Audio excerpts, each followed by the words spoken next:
Good evening mga boss. This is Kim of KMJL Surplus Trading.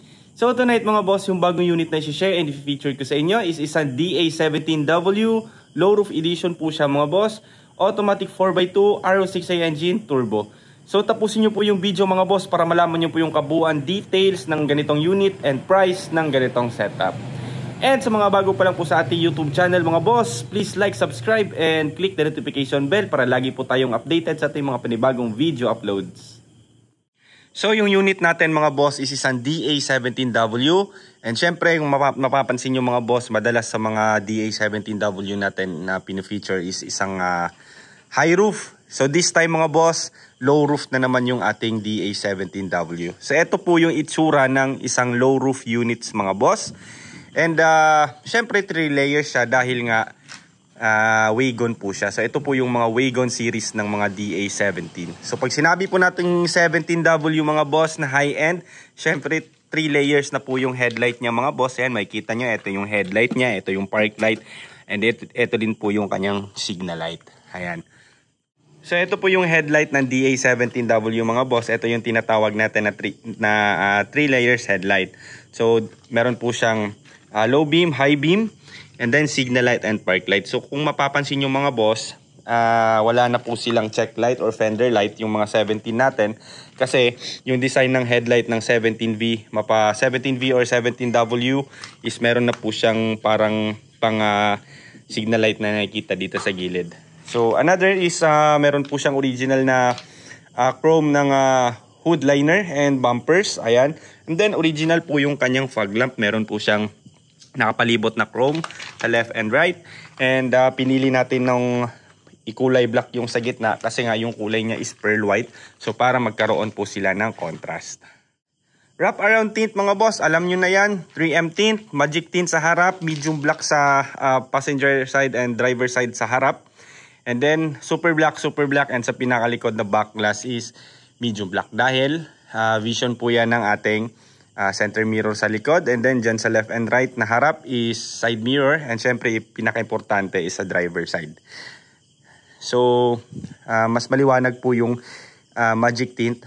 Halimbawa mahirapan tayo mag-drive tuwing gabi, so malaking tulong po yung ating tawag dyan, magic tint sa harap. So since DA17W to mga boss, syempre all power po yan, power window, power mirror, and dual auto power slide po to. So pag sinabi din po nating dual power slide mga boss, meron din po siyang automatic na step board. So ayan, example ng ating power slide. But mamaya mga boss, i-demo ko po yan sa inyo. So unahin muna natin to. All power po siya, power window, power mirror, and auto power side mirror. So retractable and auto fold po yung side mirror ng mga 17W. All power din po siya. Ito yung switch niya sa front and likod. Controls ng ating side mirror. And yung ating mga door pads naman pagka 17W is fabric po siya, hindi siya plastic. So meron po siyang brand new speaker dyan mga boss. So kinagandahan mga boss ng isang 17W is wrap around na po yung kanyang mga body kit. So meron po siyang side skirt, and syempre meron din po siyang spoiler. So original po yung spoiler niya mga boss. And pinagkaiba din ng low roof sa high roof. Si high roof naman is hanggang dito lang yung kanyang tawag dyan, back glass, and dito is bakal na yon. So dito naman sa low roof mga boss, buong back glass niya from end to end, left to right, glass po siya buo. And then yun, mas maliit lang siya ng konti sa yung ceiling niya. Syempre low roof eh. And then aside from that mga boss, yung kanyang taillights naman is pahiga na po. So pahaba po siya. And ayun, hindi po sila katulad sa mga 64W na patayo po yung kanyang mga taillights. So this time, yung ating 17W, lahat ng 17W mga boss is pahiga po yung kanyang taillights. And meron din po silang pinalagay na steel ladder. So ito po yung ating old design ng ating steel ladder. So meron din po tayong tinatawag na bago nating design na steel ladder. Yun nga lang, syempre may mas kamahalan siya ng konti dahil mas mahal po yung mga materials niya kumpara dito sa ating simple na steel ladder. But dati ito talaga yung nilalagay natin. Naggawa lang tayo ng ibang design. So papakita ko rin sa inyo mamaya yung isang design ng ating mga steel ladder. Anyway mga boss, meron po siyang original na Suzuki na mugs. So 14 inches po yan, and syempre Japan rims din po yung nakalagay. Japan rims and tires po yung nakalagay sa kanya. So yung brand niyang goma niya is Yokohama. And yung size naman is, hanapin natin. Yung size niya ay, di na makikita dito eh. Dito sa harap Yokohama din, and yung size niya is 165 by 60 R14. So eto, hindi to brand new. Kung ano yung original niya galing Japan, from mugs to gulong, yun yung nakakabit. So pagka mga boss, pagka nag-avail tayo ng 17W, automatic yan mga boss, meron po yang naka-Japan na po siya na mug. So nagdedepende na lang din po kung ano yung nakalagay sa kanya from Japan. Ano yung original nakalagay sa kanya, yun na po yun. And pati yung gulong. So hindi natin malalaman kung sobrang kapal pa ba talaga ng gulong or nasa mga 80% na lang yung tread life niya. Kasi nga hindi naman yan brand new na 100% talaga. So meron iba naman mga boss naman nagpapa-made to order sa atin as DA17W. Nagpapa-add po sila ng brand new rims and tires. Wala masyadong mga pina-add na mga si ma'am. Side dito meron siyang meron siyang brand new na tawag dyan, rain visor. So hindi po ito surplus mga boss. Hindi na din natin pininturahan kasi nga brand new to. And then meron po siyang tatak na Suzuki. Ngayon silipin natin yung interior. So meron po siyang pina-add na upholstery and brand new mattings. So yung mattings mga boss, front, center, and sa pinakalikod mga boss, meron po siyang mattings. So ito po yung pinili nilang color and design. So sa upholstery naman mga boss, bago sila pumipili, nagbibigay tayo ng mga designs na available para at least hindi sila mahirapan pumili, magka-idea, meron silang mga reference. And ayun, lahat naman ng sinisend nila, minsan customize, gusto nila ganitong kulay, gusto nila ganitong design, pwede naman, walang problema. So this time mga boss, ito yung ating tawag dyan. Ito yung ating upholstery. So yung kulay niya is black and white. Syempre captain seats po to dahil nga 17W. So captain seats mga boss, separate po silang nafo-fold. And meron po siyang headrest. And meron siyang armrest. Headrest, armrest. So same sa harap mga boss. Meron din siyang mas malaking headrest and armrest. So yung likod natin, pinagkaiba din pala mga boss ng isang 17W kung ikukumpara natin sa mga 17V. Si 17W mga boss, meron na po siyang kumpletong plastics dito. Ayan. So original niya po yan. And yung mga 17V naman, kahit semi-wagon, wala po silang mga plastics sa gilid. So tangi si DA17W lang yung merong mga plastics dito sa kilid. And ayun, merong iba nagtatanong mga boss na pwede ba daw lagyan ng mga plastic yung mga DA17 nila. Baka daw may mahanap tayo mga plastic para malagyan yung mga gilid nila. Sabi ko naman, mahirap eh. Kasi kung po pwede naman sana, wala naman tayong makikita talagang plastic dito. And kung meron naman, hindi siya practical, napakamahal. So dinidiscourage ko na lang po sila. Anyway, aside of plastic, syempre meron po siyang charging port sa likod, yung ating mga 17W. So ito po yung extra seats na pinalagay nila. Syempre tinerno natin sa design ng upholstery. So pwede itong upuan ng tigda 2 tao o tigda 3 bata. And syempre meron po siyang tawag dyan, meron siyang extra storage left and right. So malaking tulong po yan mga boss. Pwede nating lagyan ng mga tools, mga coolants, or any gamit na gusto natin ma-organize. So ayan, malaking tulong po yan. Meron din po silang pina-add na tawag dyan, plate holder. So si plate holder mga boss, laking tulong to para yung ating plakas hindi matupi. Ito po yung kanyang camera ng ating backing camera. So dito po yun umiilaw. Meron po siyang nakapalibot na LED lights para pagka umatras tayo sa mga madidilim, makikita talaga natin yung vision natin clearly. And baka magtataka kayo mga boss, wala po siyang extra compartment sa taas. Especially low roof po siya. So parehas lang po sila ng 64W. Meron po siyang sun visor. Meron din po siyang lagayan dito. Ayan. Meron po siyang pwedeng lagyan ng ating mga shades or mga eyeglasses. So, meron din po silang water temperature gauge. Ayan, alam nyo na yan mga boss. Paulit-ulit kong sinasabi, wala po talaga kami ibang nire-recommend na water temperature gauge, kundi yan lamang. Yung ating panel gauge ng ating 17W, syempre social yan dahil nga 17W. So, parehas po yan sila ng mga tawag dyan, panel gauge ng mga captain seats na semi-wagon na DA17V pero turbo lang. So since turbo to and syempre straight-matic, wala namang 17W na walang 17W na Tiptronic. Lahat po ay turbo and straight-matic. So ganito po yung kanyang panel gauge. Another one mga boss, yung kanyang steering wheel. Mapapansin nyo, mas social din talaga yung steering wheel ng 17W. Nga lang, yung kanyang mga buttons, hindi na namin napapagana.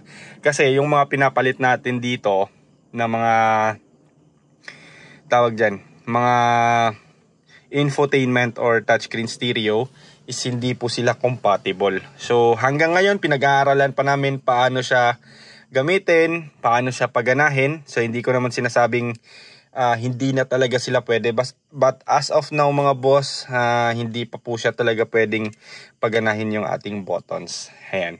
So syempre converted po yung ating shifter. So lahat po ng mga units natin dito mga boss, Tiptronic pa yan, manual, straight-matic mga boss, syempre converted po yan. Kasi sa mga hindi nakakalam mga boss, yung shifter ng mga unit natin, especially DA17V, andito po yan sa kabilang side. And etong switch ng aircon is andito. So, merong ibang builder mga boss, hindi sila nagko-convert. Di ko lang alam anong reason. But nire-respeto natin yan. Siyempre, wala tayong bad comment dyan. Sinishare ko lang na dito sa amin, converted po lahat ng ating shifter. So, imagine nyo na lang mga boss, andito yung steering natin, andito yung shifter, andito yung switch ng aircon. Tuwing nagdadrive tayo, ang layo sa manibela, nangangawit yung kamay natin.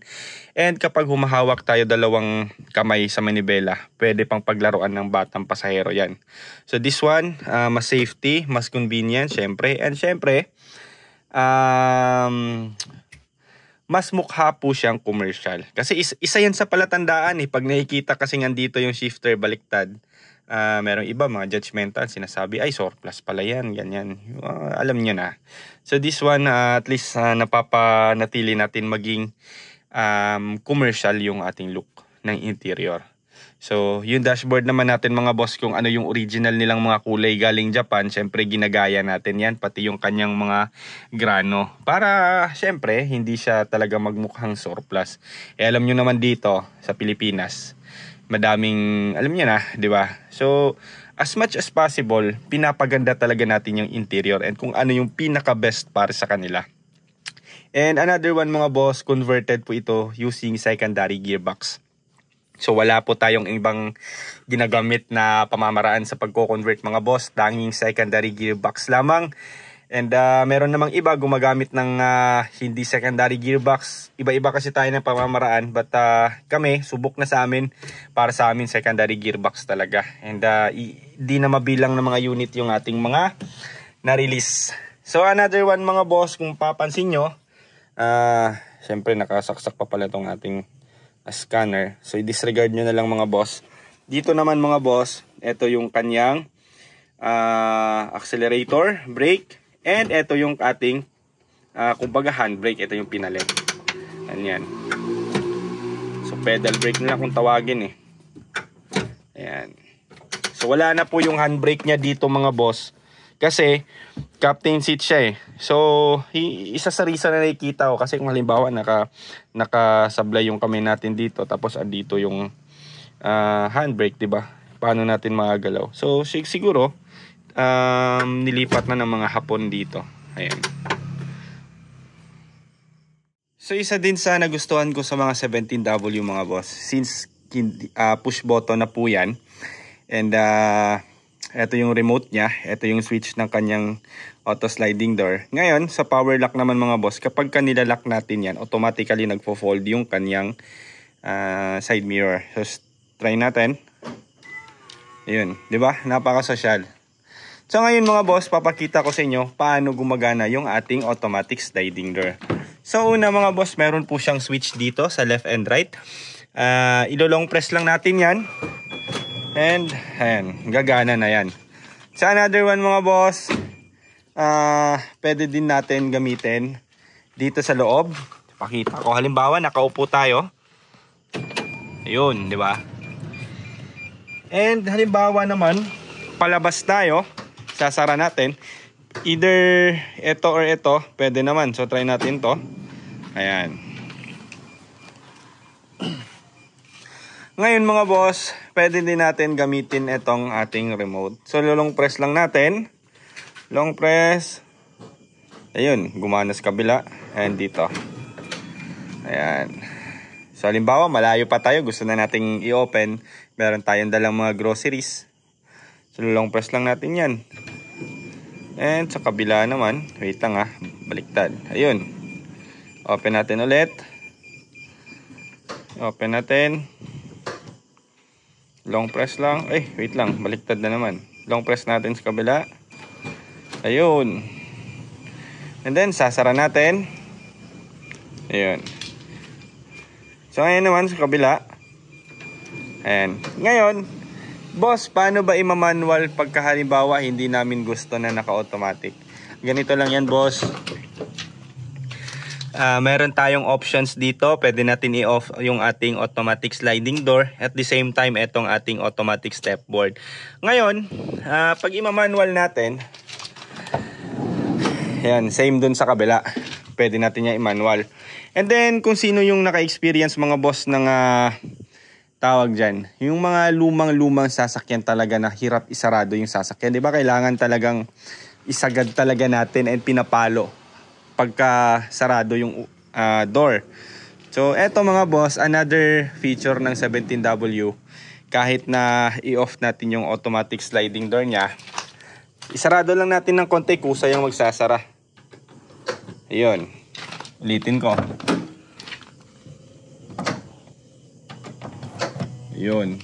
So meron din po siyang auto closer. Ngayon, paano ba gumagana yung ating automatic step board? Mapa-automatic yung ating sliding door and naka-manual, gumagana yan. Kasi yung ating step board mga boss, dependent yan dito sa ating sliding door. So ngayon, halimbawa, yung step board lang yung ating i-on, but naka-manual yung ating sliding door. Gagana pa rin yan. Kita nyo yan. And pag sarado naman, ayan. So, i-automatic natin yung kanyang sliding door. I-open natin. Ayan. Kusa po siyang lalabas. And syempre, pag sarado,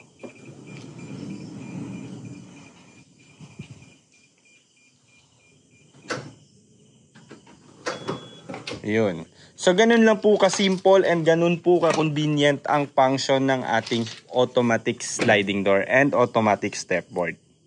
And bago ko po makalimutan mga boss, yung unit po na to is kasama din po sa ating 9 units na ibabiyahe papuntang Luzon this month.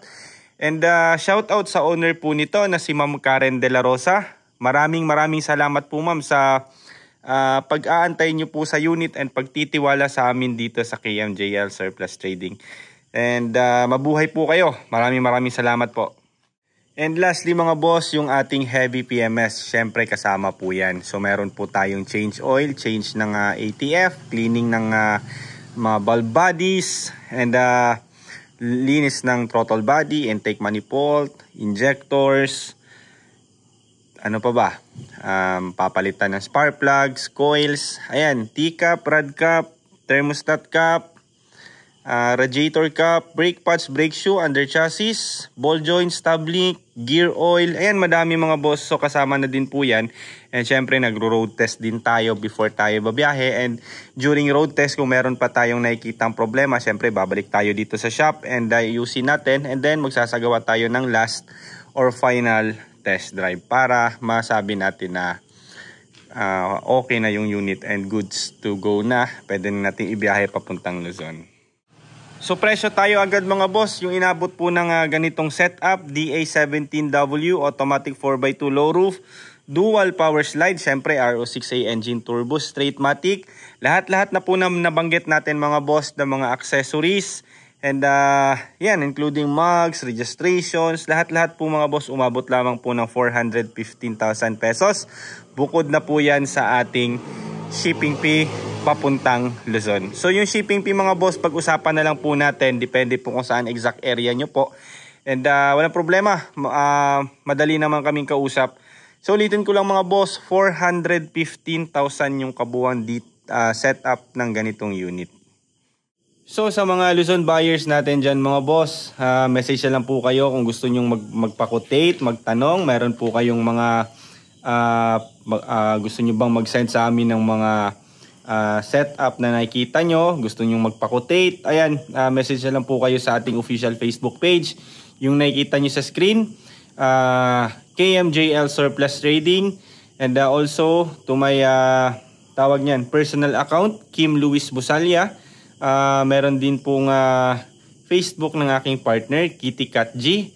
And message na lang po kayo dyan sa tatlo mga boss, online naman yan always. And minsan nga lang matagal talaga tayo nagre-reply, lalo na kung madaming inquiries, especially po sa page. So pwede din po kayong tumawag sa smart number na 0999-880-2420. And maraming salamat po mga boss sa patuloy nyo pong pagsusuporta sa KMJL Surplus Trading.